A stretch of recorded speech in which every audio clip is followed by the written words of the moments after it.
guys, we're back. It's another episode of the Fearless Pursuit of Freedom podcast. And today's guest is a longtime friend, entrepreneur, and big name of the syndication world of apartments. I'd like to welcome you guys, Mark Kenney. How's it going, man?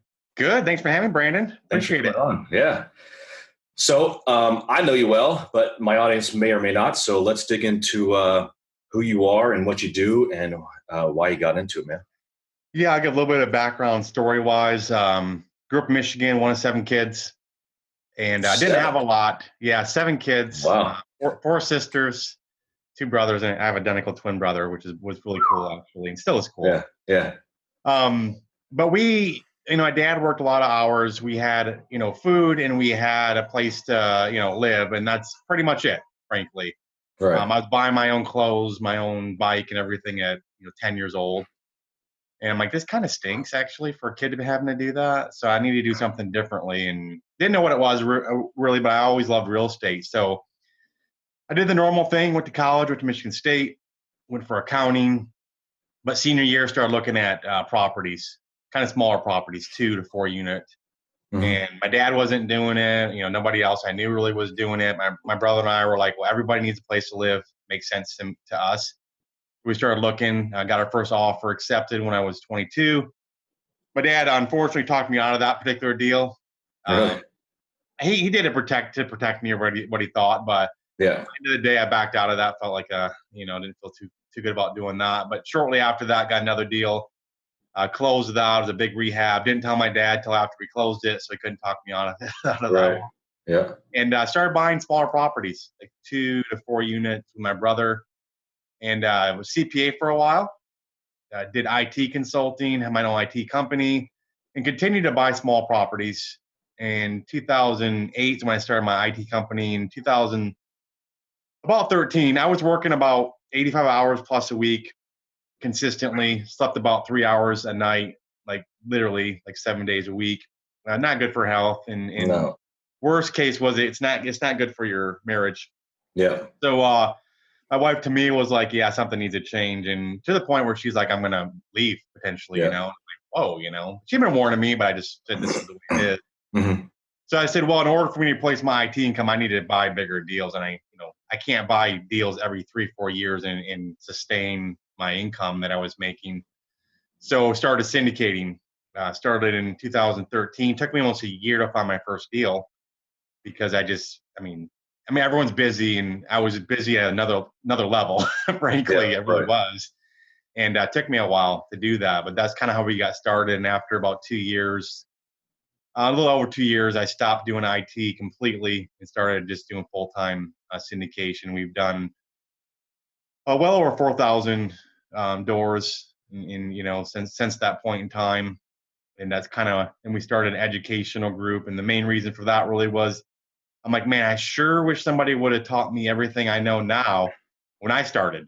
Yep. And not everything is rosy and everything goes great. Things happen. I felt like the education out there was either too high level or, everything is always rosy. Nothing ever goes wrong. So I wanted to start, along with my wife, Tamiel, where we teach everything, good, bad, ugly, and teach people really how to get results. And not just knowledge. Knowledge is great, but at the end of the day, podcasts are great, like this one, things like that. Books are great, but until you do a deal, that's when you really learn. Yep. Yeah, most definitely. That's definitely how I learned. When I got into flipping, I had no idea what I was doing. I read a bunch of books and listened to a bunch of podcasts, but until I bought it, it's you're over here in the book weren't around, but in reality, it's like, holy crap, this is a whole lot different, and it costs. There's a misconception. I think there's a big misconception, even among educators, saying, "Hey, you listen to what I teach you, and you can go off and do it." And reality is, I'm not saying it's impossible. It's not very probable, and you're going to make a lot more mistakes. Yep. Just reality. Every deal has a little bit of a nuance to it that you can't necessarily predict is going to happen, and you need someone that's been through that before. Yeah, definitely. Yeah, I tell people that ask me all the time, how much money I need to get in the deal, so I'll guide them through that. And then, well, have you ran into this? I'm like, every single deal, every single house, every single apartment, it's going to be different. You'll run into something new and you'll be like, where did this come from? Yeah. And no, that's right. And, you can someone's been through it before can save you, tons of money, headaches, stress, lawsuits, whatever you want, name it, right? They can do that by having Yep. someone that's been through it before. Yeah. Okay. So you started 22, started getting some 2 and 4plexes. Now you're over 4,000 doors. That's a lot, because you said 2013 you went, and so you're in 5 years now. Holy crap! I didn't even know that was that quick for you. That's amazing. Yeah, and really the first couple of years we didn't do that much because we were buying a couple. First property bought 64 doors, which is good at the time. It was. Yeah. The last couple of years really when we kind of notched up a bit, and we did over 2,000 doors last year. We've sold some too, Yeah. and kind of reasons why we sold versus holding and things like that. But we've sold several properties over the last several years as well. Yeah. So before we got in this interview, you said you kind of switched your model, but in the beginning you were doing short term. Now, is that like 3 years and under, or? Yeah, I kind of went into it probably with a 5-year kind of horizon, and with the hopes, if you want to say, in the market was cooperating, and they, hey, 2 to 3 years we could sell this property, double our money. Yeah. Which is true for a lot of properties in a lot of different areas. But the fact is, so you do that, and what do you do with your money? Go find another deal? Yeah. At that time, we'd have to analyze literally over 100 deals to get one. Yeah. Now because of relationships we have and things like that, we're about 1 in 10, which is super high conversion rate. We have six deals under contract already this year. Wow. So conversion rate's gone way up. But kind of the reason I think is everyone wants to get that quick kind of pop, right? So maybe you're making your cash flow. Let's say it's 8 to 10% cash flow, which is nice. Could be more in some cases, but you say, well, hey, I want that big pop through a sale. Yeah. Well, reality is, I mean, okay, you have that money, and what are you going to do with it? You spend all the time finding a property, and if you like the property, my opinion would be, why don't you do a refinance or like a supplemental loan, which is kind of like a second loan on it. Mm-hmm. A bunch of the money. It's people say tax free. It's at least tax deferred if you use that money to invest in another property or things like that. Yep. So hold the property, and so cash flow. And people say, well, real estate can go down. Yeah, I agree, it can go down, but look over time. If you take care of the property, it always goes up. Yep. And I hear people all the time. They're I'm getting older, of course, but people are a lot older than me. Like, man, I wish I never would have sold that property. Should have held it, bought it for whatever, 200,000, it's worth $1 million now. And just being patient, and that's hard, especially for people that are, kind of like us, if you want to say, because we want to get that real quick stuff, but you have to be patient in this game for sure. Yeah. So in the beginning you were looking for, and I assume still, but value add situations where it's either undermanaged, under rented, just deferred maintenance, all those things. And I assume that's what you're still looking for. But now we're going into the long-term stuff, because that right now we're looking at the market that could potentially be plateauing or even going down. So you want to go hold past that point anyways, which could be 4 or 5 more years. Nobody knows. You're right. Yeah. And for us, we've looked at a lot of properties and actually purchased some properties that were, huge value add. Mm-hmm. And there's nothing wrong with doing that. We've kind of shifted over the last couple of years. We're looking a little bit more for kind of that class B, so maybe 80s construction, a little bit higher clientele. Reason being is that the property typically is physically better, just reality. Mm-hmm. The tenant base is better. You have less hassles, less bad debt, generally speaking, less crime, and your returns might be slightly lower. Yeah. But we've been buying more of those properties that are the 80s construction, which isn't new, but it's definitely better than buying some of those 70 properties that have chillers, which is kind of a central place that heats and cools every unit. Yeah, we have one of those, or flat roofs and things like that. So the physical characteristics are better, and just reality is there's less headaches involved. Properties like that. Right. And before we walked that one property with you last year, I had no idea they had central boiler rooms. And I just assumed that they all had individual units. Like often see, but I had no idea they did those central rooms. That's Yeah, so crazy. that's actually right about a year ago because it came up on Facebook about a few days ago saying, Oh, did it? yeah. Yeah. Um, we have one property that has, the chiller, and it's in Dallas, which obviously gets warm during summer. And in Yeah. August, I guess it was, whatever, maybe a year and a half ago now, it went down for like 3 weeks, which means Ouch. every unit, 208 doors were without AC in the middle of summer in Dallas. So not ideal. Yeah, not good. Yeah. Now that property is one we pulled out 80% of the money in a little over 2 years through a supplemental loan. Yeah. So it's still, it's still a good deal, but you have to have money set aside. It's not necessarily just the chiller. It's actually the piping below that can be literally hundreds of thousands of dollars if you have problems with it. Yeah.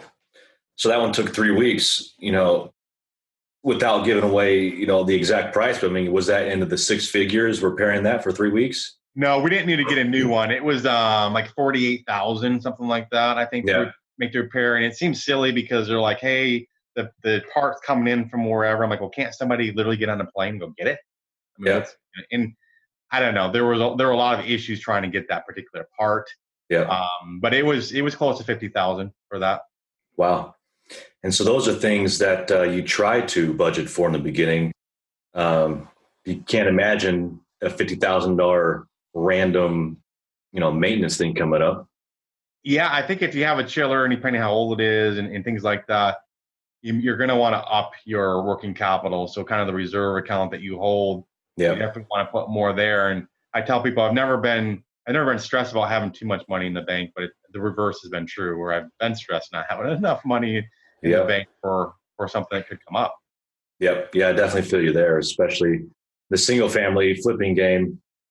And you may have seen my post lately, but I'm over it. It's a roller coaster of money and emotions. It's a nightmare. And I always knew it was going to be a means to an end, but I'm ready to get out of it. Yeah. Yeah. Okay. So let's say I'm a big time broker. I've got a sweet deal and I bring it to you. You're wanting to see an offering memorandum. How fast, what are the things you look for and how fast could you evaluate a situation like that? So we want the offer memorandum if it exists, which it might not if it's really an off-market deal. And the offer memorandum, for people who don't know, is kind of the broker's marketing material about the deal, rents, pro formas, the market, like that. We also want a T12 or the trailing 12, which is really the last 12 months of the profit and loss. So all the revenue, all the expenses. And then we want a rent roll. Rent roll will just list the tenants that live there, when they moved in, when they're moving out, the rent they're paying, and things like that. And you need to be pretty careful about some of the data you get, frankly. The broker and or the seller can say market rents are $1,000. Well, if no one's paying $1,000, it's probably not market rent. Right. Most likely. It could be, but you need to validate that. But for us to evaluate, we have a quick and dirty analyzer that we built. You can run through a deal literally in 5 minutes, less than 5 minutes. Like no joke. And kind of say, okay, is it close? You're not going to run through the quick and dirty and decide to put a letter of intent in. Right. You can get, hey, is it close? Yeah, it's 90% of the price. Close enough. And you dive into the detailed analysis. And our analyzer is built to where you can kind of do high level at first and then kind of just go down to the minute detail, which, I can do probably in 15 minutes. People will say it might take them, an hour to do it, but it depends how fast you get. And then we know what we're looking for as far as returns. We'll run different sensitivity type analysis, like if we don't increase rents at all, what would it look like? And what's a break even occupancy, break even rent, start looking at those things. So in a matter of, literally an hour, or probably less really for me, I can look at a deal and be like, yeah, this is a deal I really want to go look at or not. Yeah. Yeah. And do you ever do estoppel reports and verify that these tenants are paying what they're paying and that their leases are what they say they are? Yeah, so we do not that early in the process because we don't have. We want to basically, once we get under either early access agreement or a contract, we'll do a lease audit, which will allow us to look at the rent roll, look at the leases. We'll see if is it on the general ledger, and then we'll track it into the bank accounts. More of a sampling. Right. Yeah, they're really paying what they said they're going to pay, Yeah. and things like that. It can Yeah. get tricky sometimes with some owners that commingle. They're an owner, they own several properties, and they have one bank account for everything, but they should be able to still give you sampling. And you want to be the one as the buyer picking the sampling. Don't let don't let the seller tell you what the sampling is going to be of those things. Yeah. Yeah. We're running into a similar situation with the storage facility where the guy's literally been running cash for 30 years.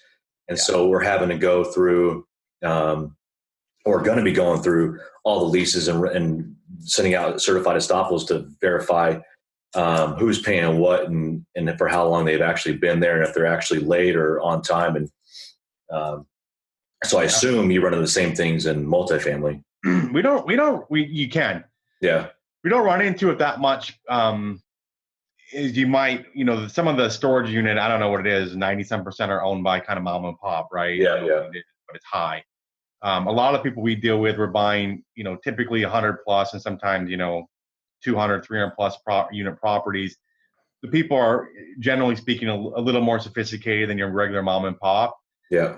So they're used to that, and they can provide data relatively quickly. Right. So when you deal with a smaller owner, and we do it too. I mean, someone that's smaller can own, a couple hundred units and things like that. Yeah. But it's not as common as it would be more on the smaller operators. Yeah. Yeah. I would understand that. Okay. So you get the offer memorandum and they say market rent's $1,000. You're going to wait until you're under contract or something similar to go do a market analysis and verify that, or?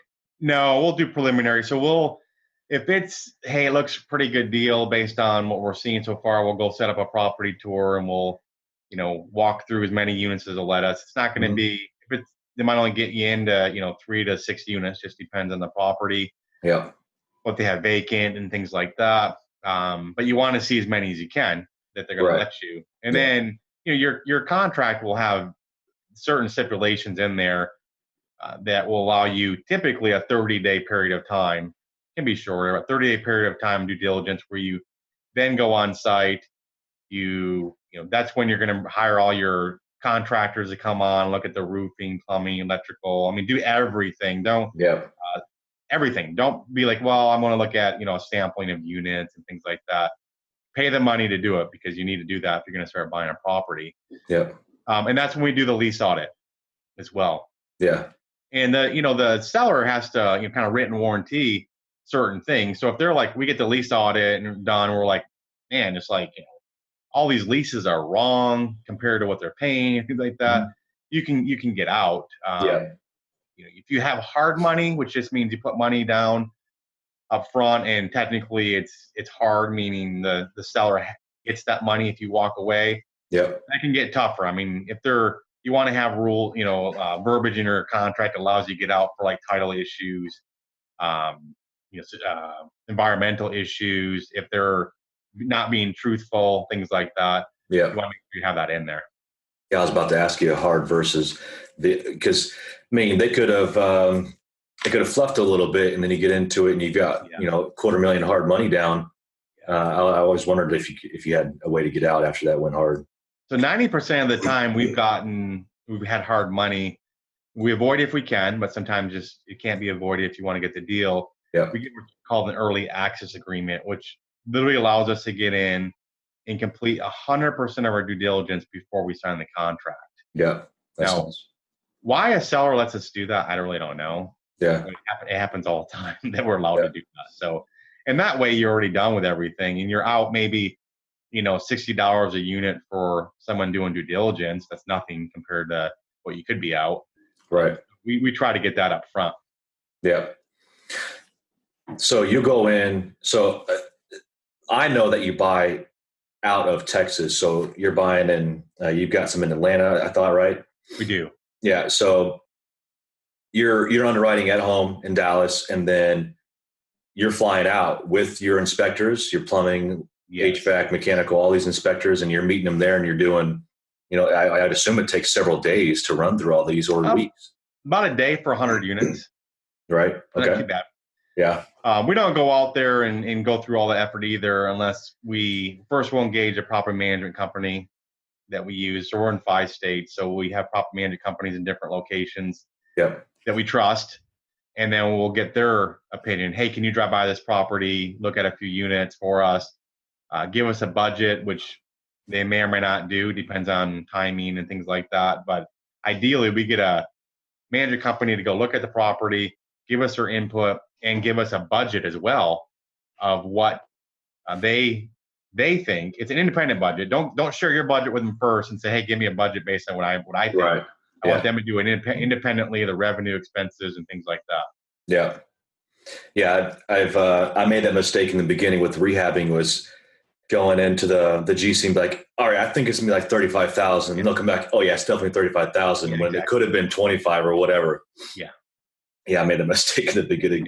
Yeah. We try to get 2. We usually try to get 2 independent property management budgets if we can. Yeah. Yeah. I've known people that have had some management issues. Has that been a hurdle for you, or have you, because you just said you had multiple management companies? We do. So in each state, we have 1, with the exception of Atlanta, we have 2. Yeah. It just kind of depends on the submarket. We like them both. Yeah. We've had management companies with properties we bought in Dallas. We've gotten rid of, and it's a big kind of ordeal to replace a management company. But yeah, when you need to do it, you need to do it. And we had one in Atlanta. We got rid of, and that's probably for another podcast. That kind of resulted from a partner that ended up, he was a management company as well, and it was a nightmare. Yeah, to say that's an understatement. We've done, I don't know, 30 plus deals, and this one deal was completely a nightmare, and just things he did wrong, things he didn't put on the books, a lot of issues. Yikes. Yeah. I've been learning that the hard way here lately. Yeah. Learning, who to work with and who not to work with. So you got 4,000 doors, and we touched on it briefly, but in the beginning you were doing 3 to 5 years roughly, but now you're looking at long term. What does that look like? Is that 8 to 15, or is that 15 plus? It's a good question. I think I split it between 2 main things. One is what the market's doing at the time, but when the loans are coming due and things like that, you don't want to wait till the last minute and be like, oh my goodness, I need a new loan or I need to sell, because you're in a bind. Most of the loans will get a little bit different single family. They're amortized over 30 years, and sometimes we have interest only. Yeah. But we'll usually get a 10 to 12 year fixed term. There's a balloon. Yeah. After that. Yeah. So, and then you have the physical characteristics. I kind of mentioned the chiller, flat roofs, maybe aluminum wiring. You're like, man, those are things I just don't really like. And early on, you kind of learn like, hey, those are things maybe I don't really want to keep a property like that, because there's going to be some pretty big expenses. Yeah. It really won't result in any additional revenue. So you need to look at those type of things. But if it's a property I like, it will depend on how it's cash flowing. And then, can I do a refinance or a supplemental loan after, a few years, and pull out a big chunk of the money, return it to the investors, and still own it? And if you can do that, people might say, well, hey, you can make more when you sell. Well, you can, but you have the tax hit potentially on that. So that's something to consider. And one of the reasons, in my mind, I know a lot of the syndicators, they sell so early, is because of the way the deals are structured. Right. They don't really get compensated very much until a sale happens. Right. Well, to me, I much rather we do more preferred return, which means the investor gets the first X% before we get anything. So it really incentivizes us, and it's better for the investor. But on a refi, we generally will split whatever the split is on the refi, provided the preferred return has been paid and things like that. A lot of syndicators do it on the sale. So they get in this thing like, man, I want to make some money myself too. I see all the investors making money. Right. I'm going to just sell a property. Yeah. Get a big payday. Well, it's short-sighted.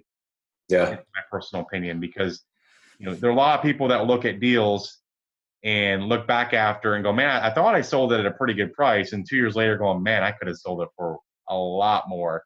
I'm not saying it's always going to be that way, but over time, if you're patient, it will be that way. Yeah. Well, I was going to ask you, because with syndication, you're raising money through an entity, and do you have times where the investors that you're raising money from need or want their money out and say, or do you make that an upfront, hey, we're going to be hanging on this property for minimum 3 to 5 years? We make it up front. Yeah. But it doesn't mean someone doesn't ask. Like, so a couple of things. You have to understand how the private placement memorandum, the investor document basically is you need to read that. Yeah. We always allow a transfer. So let's say, for example, you want to transfer it from an individual name to an LLC as an example. Yeah. We allow that. That's fine. If you say, hey, Mark, I want out. I have a life event, something happened, medical, whatever it might be. Yep. I'm obviously going to do whatever I possibly can to accommodate that. Right. We've done it. We've done it once, and that guy was very short-sighted. It was kind of a little ironic, but end of the day, you're kind of in it until the lead says, "Hey, we're going to make a change." And in this particular case, this one guy had we had a property was for sale. It was taking longer. This investor was just getting impatient. I'm like, the guy already gave us $300,000 wired to us, not just an escrow, wired to us. I'm like, I don't. If the guy backs out, we still have 300,000. Anyways, I did buy that guy out, and I'm glad I did, because literally 3 weeks after I did it, it sold. It sold last Friday. No joke. Yeah. And I'll make about 35% of my money in 3 weeks. Not bad. Not bad. Short-sighted investor. Yeah. Man, I had a question for you. Oh, so and that's why when you're raising money, it's from sophisticated investors. You know, you can't be all in with every dollar they have. They've got to have a certain X amount of net worth, correct? There's two aspects. They're accredited investors, which can get in almost any deal. Yeah. And then if they're not accredited, it's accredited. Just basically means they have $1 million or more net worth, excluding their personal residence. Yeah. Or an individual making $200,000 or more for the last 2 years and reasonably think they continue to make that $200,000 or more. Yeah. And it's $300,000 for married. Yeah. That's kind of the rule. So if you're accredited, you can get in almost any deal. If you're like, well, I don't meet that criteria, then you need to be sophisticated, which, SEC definition more is that you understand the risk involved with the investment. Yeah. You don't go into as much detail as you probably would think they would, but the investor has to fill out a questionnaire, and then the lead or sponsor reviews the questionnaire and says, hey, yeah, it looks like this guy kind of knows, you have a conversation with him and things like that. But when someone's like, hey, what, is there no risk involved in this? Probably not a good investor. Right. Risk. Or I guaranteed I get all my money back. Well, right. No, you're not. You're not guaranteed in stocks or even the bank, frankly. Yeah, anything. So those are things, but you need to be either accredited or sophisticated. Yeah. Yeah. Like I said, not even with banks fold all the time. Oh, yeah. Because they're all ran by other investors that may or may not be doing things the right way. Oh, they're always. I just saw the thing you probably saw the other day about the Bitcoin, 190 million, right? The CEO died. Did you really? See that? No, I didn't. I missed it. Holy crap. I'm probably going to make sure it's actually accurate, but I saw it last night. 30-year-old died. He had the only password. So the 190 million locked up right now that they can't get out. Holy crap. So I'm like, okay. Very unfortunate, but it kind of puts things in perspective, I guess. Yeah, that's nuts. So I ran into some verbiage issues on a Facebook post once where I was, and I forget what I wrote and what the guy responded back with, but the way I worded my post looking for money or partners was wrong. So how do you find investors without getting into, because there's certain requirements of how you're supposed to be able to ask and look for money, correct? There are. So you can post anything you want on Facebook, and I'll explain how you can. You can put a billboard on I-75 saying, I want money for my deal. Really? Okay. But you can only take in accredited investors only. Yeah. You can't take non-accredited, and you have to third-party verify they're accredited. Yeah. This has been around since 2013. Yeah. A lot of groups don't teach this, and frankly, don't teach it because they want their values about having investors in the group. So it's sad, in my opinion. We've done it before. It's 506C. Mm-hmm. It's nothing I made up. It's not anything brand new. It's been around for 6 years. Yeah. But you could do that on Facebook. You need to say it's accredited. accredited only investors. You need to say that. And you need to talk to your own SEC attorney and things like that. I'm not an attorney. Right. But if you're not doing that, the best way in my mind, go to events. I know you go to events, things like that. If you're going to be on social media, have something that you can give somebody for free, whatever it is. 10 mistakes I made flipping houses to avoid, or whatever it might be. And then someone clicks on it and then they put in their name and email. Don't ask them for a bunch of other information because you're just not going to fill it out. But name and email. Then you can start putting them on your list, maybe reach out to them and say, hey, can we set up a call? Start talking to them, kind of a seasoning period. Yep. And then depending who you talk to from an attorney, I won't give specifics, but there's some sort of period of time that you should kind of know that person before you bring them on as an investor if they're not accredited investor. You're not doing a 506C. So you can definitely post on Facebook all day long. It needs to be accredited only. It's not me making it up. We've gotten argued. Someone came to our meetup saying that's illegal, and the guy was being really confrontational, and it's not. I mean, it's go to the SEC website and go look it up. Yeah. So when people say, hey, what you're doing, I saw a post last week. Someone said, hey, what you're doing, someone posts something, you can't post that. Well, I mean, if they're doing accredited only, then they can post that and get investors. Right. And so at which point, so let's say, because I've never done a syndication and I'm not 100% with it, and I've kind of fallen off the multifamily bandwagon, unfortunately. Let's say I find a 100-unit and I've got 2 or 5 people that want to buy this. Can the 5 people go together in an LLC entity type of deal and buy that? Or at what point does it turn into a syndication? Yeah, I mean, if they're all kind of coming in as partners, the GP and things like that, then you don't necessarily need to do the full blown. You need to talk to an attorney about this. Even if you do what's called a 506C, which you are raising money, the level of documentation required is lower. You still do a PPM document, but if you're just partners coming together, then everything needs to be in writing, but the level of documents required and what's involved in that is much, much less. Yeah. This is a key, and our attorney, Duke and Kelly says all the time, get it in writing.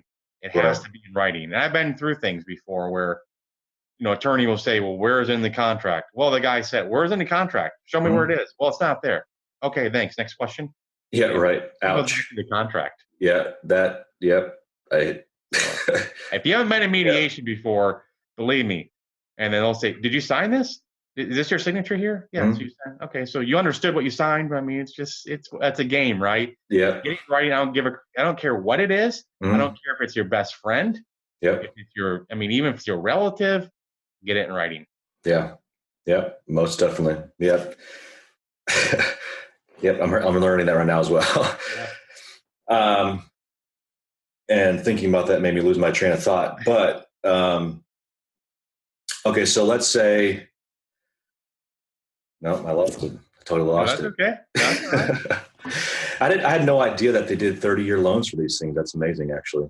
They're 30-year amortization. Oh, amortization with balloons. Yeah. The loans, you can get up to that. You pay for them. But typical for multifamily, the average person would do a 5 to 12-year loan. Yeah. You can do higher. I mean, HUD does 35-year for existing and 40-year for development. Yeah. But 5 to 12 is typical. But even if it's 5 to 12, it's still amortized, generally speaking, over 30 years.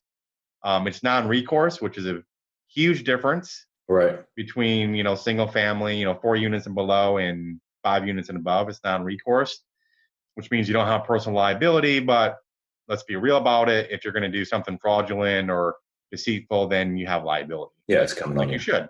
Right. Yep, definitely. Okay. I think I did a horrible job of this interview, bouncing around at 900 different places. I think it's actually, I like different topics because something might appeal to somebody, rather than have one topic and spend, the entire time on it. There are different topics people can kind of pick up on. Yeah. Okay. So before I fry your brain, let's talk about time frames. So let's say I brought you a well-documented memorandum from a broker to close on, say, 150 units. What's a time frame like that look like? Yeah, I mean, the letter of intent it will vary drastically how long it takes someone to approve it and how much back and forth there is and things like Yeah. that. But it's a fairly small document. Right. So that's easy. Once that, and then the contract will take, let's say a week to two, depends how much time it really back and forth on that. Usually we have a clause saying up to 15 days to get the contract signed. Yep. I try to do it quicker. And then from there, it's typically 30-day due diligence and then another 30 days after that to close. So from the contract signing, generally it's going to be about 60 days. Mm-hmm. Which you pretty much need because there are a lot of you're doing due diligence, you're getting loans. It can take a while to get in place and things like that. Right. And then I would always encourage people to have an extension in their contract. You're going to have to probably pay for it. Yep. But you want that something can come up. Lender could come back and say, we're taking longer than we thought, and then now you're stuck. You have all this money tied up. So always get an extension and be willing to pay for it. Yeah. I brought up another thing. The lender in single family, there's lender required repairs. Does that come up in multifamily? Yes. And they'll make you, put that money away, and it's typically 125%. Really? What the estimates are. Gotcha. They also, generally speaking, would make us put away what's called replacement reserves, which is $250 to $300 per unit per year. And that's to account for more capital type things, not fixing things, but replacing things that could come up that you just don't know what's going to come up. Right. Which I think you're trying to avoid by buying newer properties, 1980s and newers.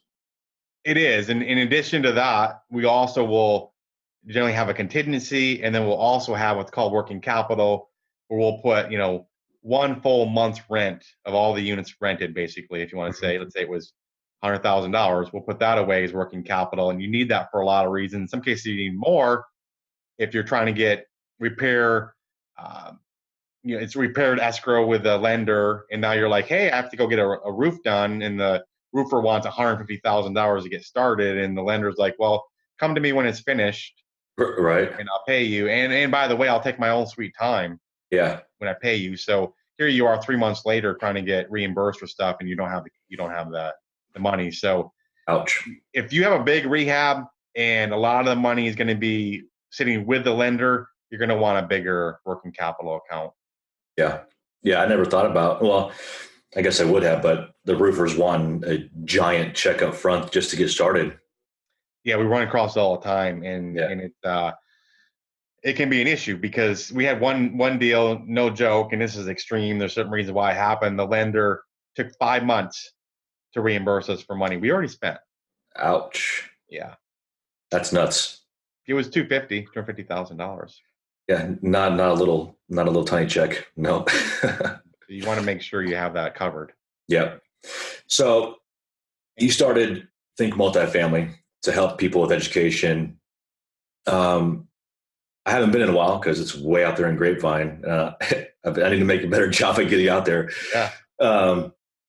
But how has that evolved over the past couple of years? Because I went to the very first one and I learned almost everything I'm talking about now. I probably learned from your event, the 2-day weekend thing.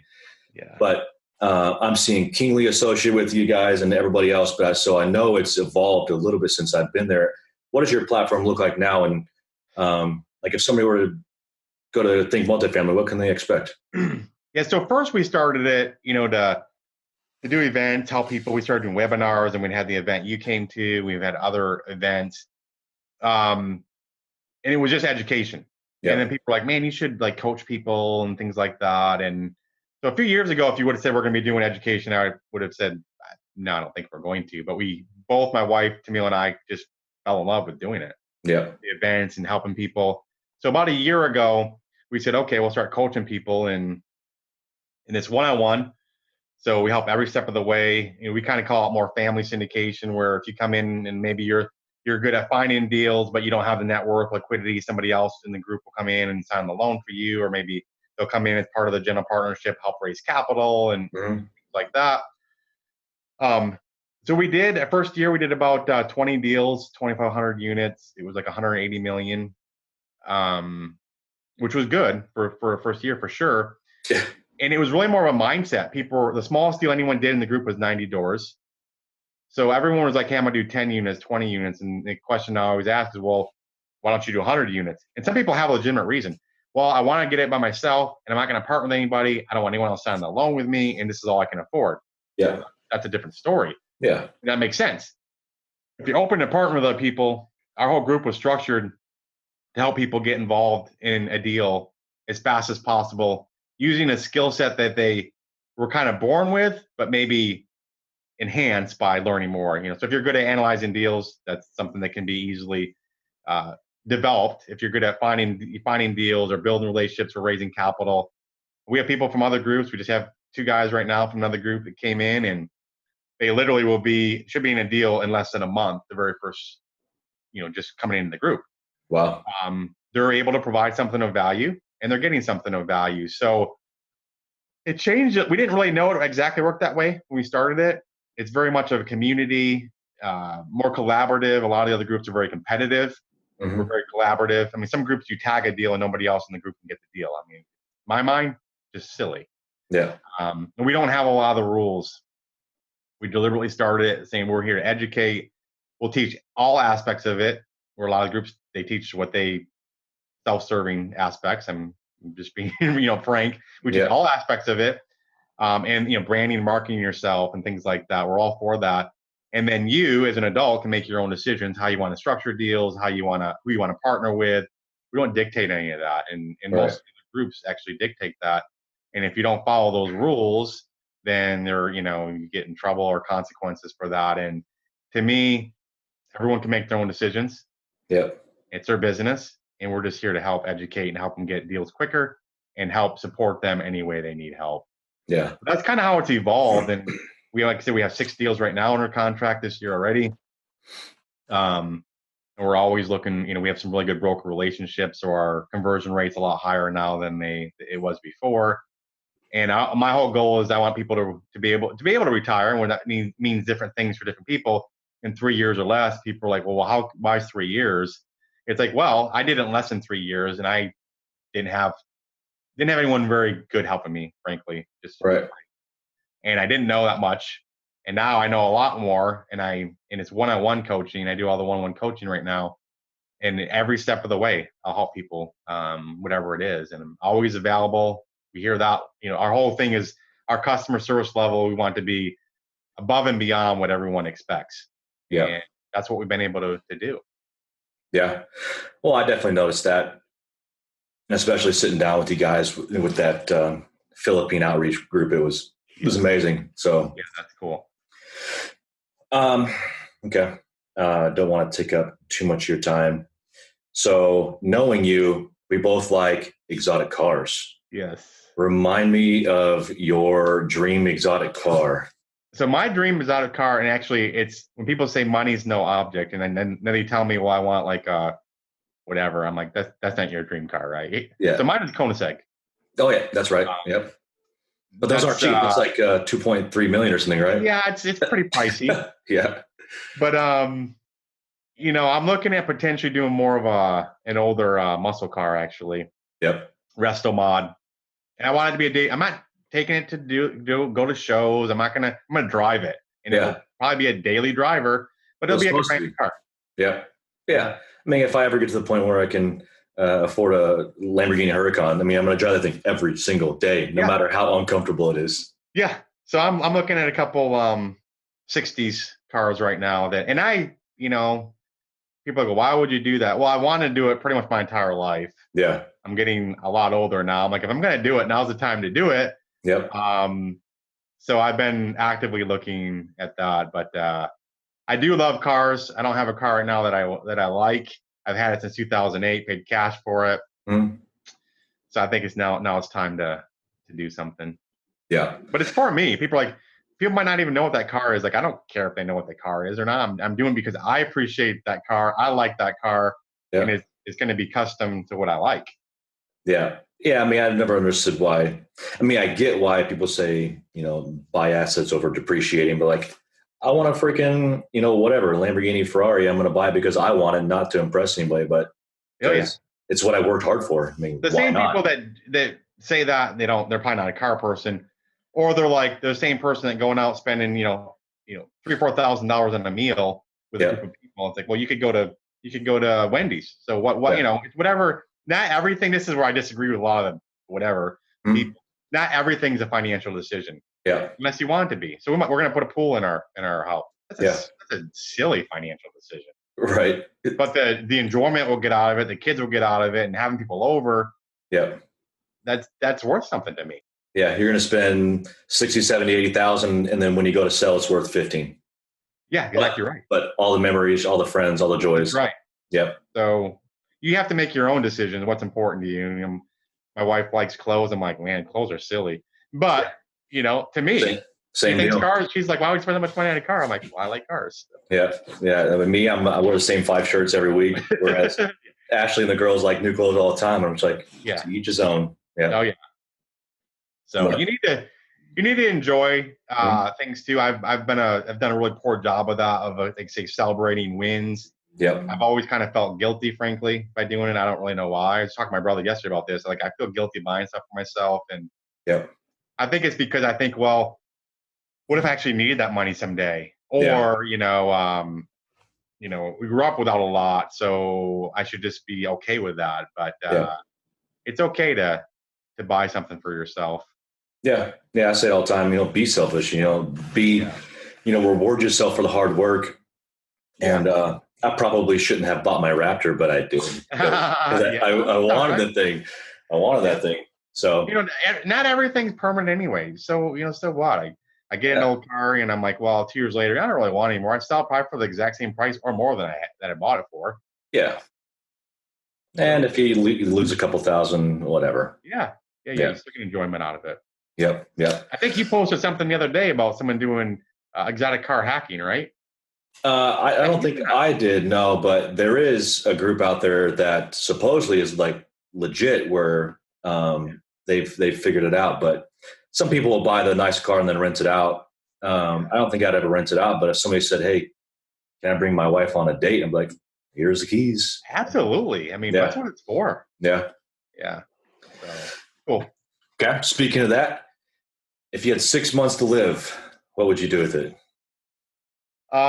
Boy, I would definitely go on vacation somewhere. Probably go to Australia, Really? Dubai. Those are Yeah. two that I want to go. I haven't been to yet. Deserts. What's that? It's a deserts, both Yeah, deserts. yeah. With the kids, frankly, I would work less. People are like, well, I wouldn't change anything. You go, what? You have 6 months to live. You're gonna hopefully change the way you live. Yeah. Um, I'd still work out because I get a lot of energy out of that, and I like Yep. that. But I would definitely go on vacation, and I just spend as much time with family as possible. And Yep. at the end of the day, there aren't too many things where I'm like, man, that's something I feel like I have to do before I die. Yep. I really don't have that big of a bucket list. Just a few things. Mostly, it's a time with family, going to places I've always wanted to go to, and I would get an exotic car in addition to my muscle car. Yeah. Yeah. Well, I mean, why not? I'd rent it for 6 months. Yeah. Yeah. No, it's That's it. perfect. Everyone thinks everything's money, and there's nothing wrong with that. Nice things are great, Mhm. but it really is the memories. I mean, I see you travel around a lot. You do, and making memories with your kids. They're gonna remember those things a lot more than hey, you bought them whatever, some sort of object. Yep. So that's what it's all about. And then I want and basically instill as much as possible. We try to teach our kids a lot, but I think I would step that up a notch if I really had 6 months to live, and really try to instill everything I can to the Yeah. kids.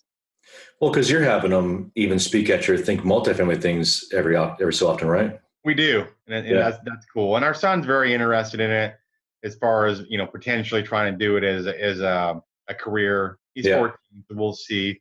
But he's learning different aspects of it and going through some training and things like that. So Well, he's doing the wheelies and the dirt bikes now, so I know he just got a new dirt bike a I week and a saw half that. ago. Yeah, upgraded to 250, He huh? got a 250, so it's pretty fast. 4-stroke. It is. Yeah. Yeah. I'd done a lot of quad riding and UTV and ATV riding all through childhood. And then a buddy of mine invited me to go a single lane or single track dirt bike riding in the forest. I had no idea the amount of body pain I was going to be in, Oh, and yeah. the throttle control I had to do. It was My nuts. son is sore. I mean, he's 14. He rides jumps and all of Yeah. his strokes a little harder to ride, but Yeah. he's 3 hours straight. I mean, like Really? straight. Yeah.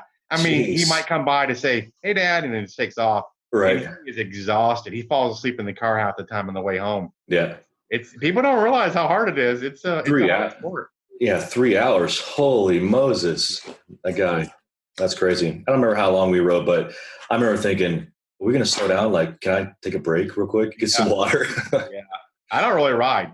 I Yeah. want him to live his passion, and Yep. that's why he has a bike and things like that. But Yeah. that's the thing, is finding out what your kids' passions are too, which most likely would be different than yours, just reality, and being okay with that. Early on, I was kind of like, hey, he's different than me a little bit. He's 2, 3, 4 years old and likes things different than me, but he loves cars. Yeah. So he loves real estate, so we have that in common. Yeah. Yeah. I'm learning that with my girls is in the beginning, I knew that when they're younger, they're like always trying to impress dad. So they do the things I used to do. And then I slowly started seeing them evolve into, their own little persons. But here lately, I forced them once a week or every day they're supposed to write down one hobby that they want to do, money not being an issue. And so it really made them think about what they felt free to tell me about. Because sometimes I made an example of, let's say, dirt bikes. Not saying they like dirt bikes, but let's say they wanted to be a professional dirt bike rider, but they didn't want to tell me because they thought it was too expensive. Yeah. So I said, put anything on this list that it doesn't matter about time, money, location. I want to know anything that you think about and don't want to tell me, because either you want to be a vet in Australia. I want to know that. I want to know all these things so we can work towards it, no matter what the price or whatever. So we did that too, and that's kind of how he got a lot more involved in dirt bikes, and our daughter got involved in dance. She wrote on our vision board a couple years back that she feels alive when she dances, and I wanted to cry because I'm like, she's not even in dance right now. Oh yeah, incredible dancer. I'm not one of those dads like, my kid's good at everything. Yeah, they're not. Yeah, but dancing is her thing, and she really, really loves it. Yeah, that's awesome. So yeah, like you said, encourage your kids to dream, and don't conform just because your reality is different, right? That's what people do. They get older and like, well, I guess I don't really need to go to Australia, or I don't really need a dirt bike. I don't really need a muscle car, whatever your thing is. All right. Continue to dream. And, reality is you might not achieve all your dreams. Okay. Right. But you're going to achieve a lot more than if you didn't dream at all. Exactly. Yeah. Cool, man. So if people want to reach out to you, how do they do it? Where do we find you? So email is Mark, MARK, at ThinkMultiFamily.com, and the website just ThinkMultiFamily.com. We have meetups around actually several different states as well, and then we have events that we do. Yeah. We have some free content on our website and things like that as well. When's your next one here in the DFW area? Dallas, it's March 30th and 31st. Oh, I'll be in town. March 30th. Okay.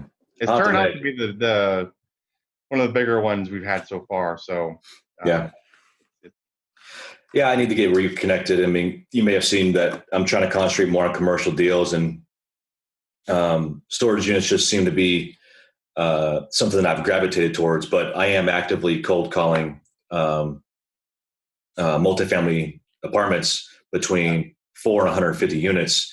And it's gone nowhere, but eventually I'll come up with a deal. Yeah. Oh, yeah.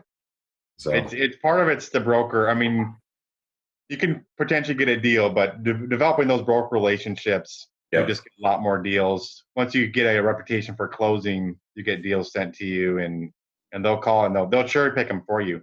Right. They know what you're looking for, and that's how our conversion rate's gone up so high recently. Yeah. No, that's awesome. Well, man, I appreciate it. Thanks for coming on. Yeah, thanks, Brandon. Good talking with you. All right, we'll talk to you soon. Take care. Later, dude.